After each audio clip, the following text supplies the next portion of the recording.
there is a military competition, undoubtedly, but I think that that military competition is principally occurring in the Asia Pacific. And that's not to diminish it's not to diminish the significance. As I said earlier, I think that there are some very real concerns about the potential for a contingency involving Taiwan, potential for a contingency involving the South China Sea. So I'm not in any way diminishing the significance of that competition, but I don't get the sense that it is, as of yet, a global military competition. I think it's principally concentrated in the region, in the Indo-Pacific or the Asia-Pacific. As far as ideological competition, I do think that the competition has started to acquire more of an ideological valence. If you look at Xi Jinping, Deng Xiaoping worked very hard to put into place some norms around collective leadership, some norms around institutionalized, formalized succession. And I think that Xi Jinping has systematically been dismantling those norms. So he's consolidating power. He's been much more explicit about denouncing the intrusion of Western ideals and Western values.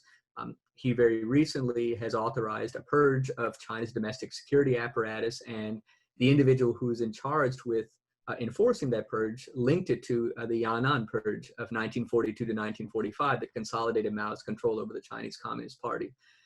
And so there is an increasingly ideological valence, but I don't think that China has a systemic, widespread ideological appeal.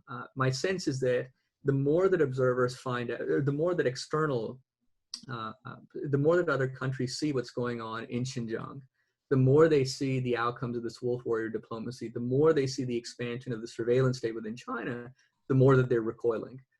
And I think that it's quite indicative that when Wang Yi went on, I think it was a 5-country tour of Europe.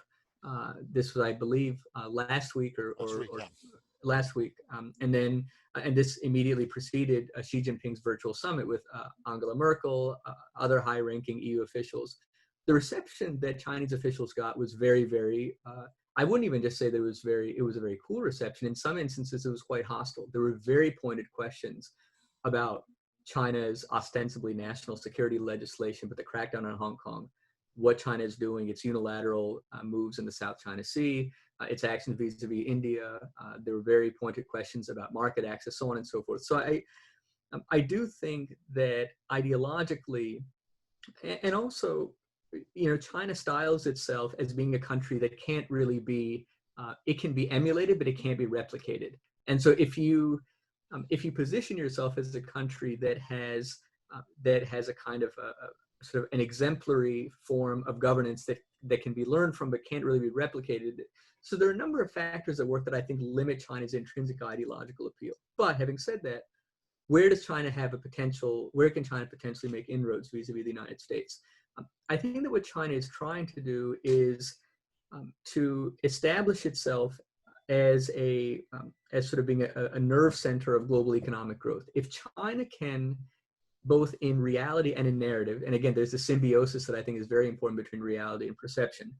What China, I think, is trying to do is to say to America's allies and partners, look, you might not like us politically, you might not like us ideologically, you may have very different normative preferences or institutional preferences, but kind of the writing is on the wall. This is, I think, what China is trying to say. Look at our centrality within global export markets. Look at our centrality within just the overall global economy. Look at our role as an innovator in sort of cutting-edge domains of emerging technology. And if you basically look at the writing on the wall, China's role in the global economy, China's role as a global innovator is going to grow stronger and stronger. And so and I think that in part that is borne out by reality, but that narrative is also very, very strong. And so if China can persuade America's allies and partners that whatever apprehensions you might have about China, that economically and technologically, China kind of is going to exert this increasingly inexorable gravitational pull, that could damage America significantly.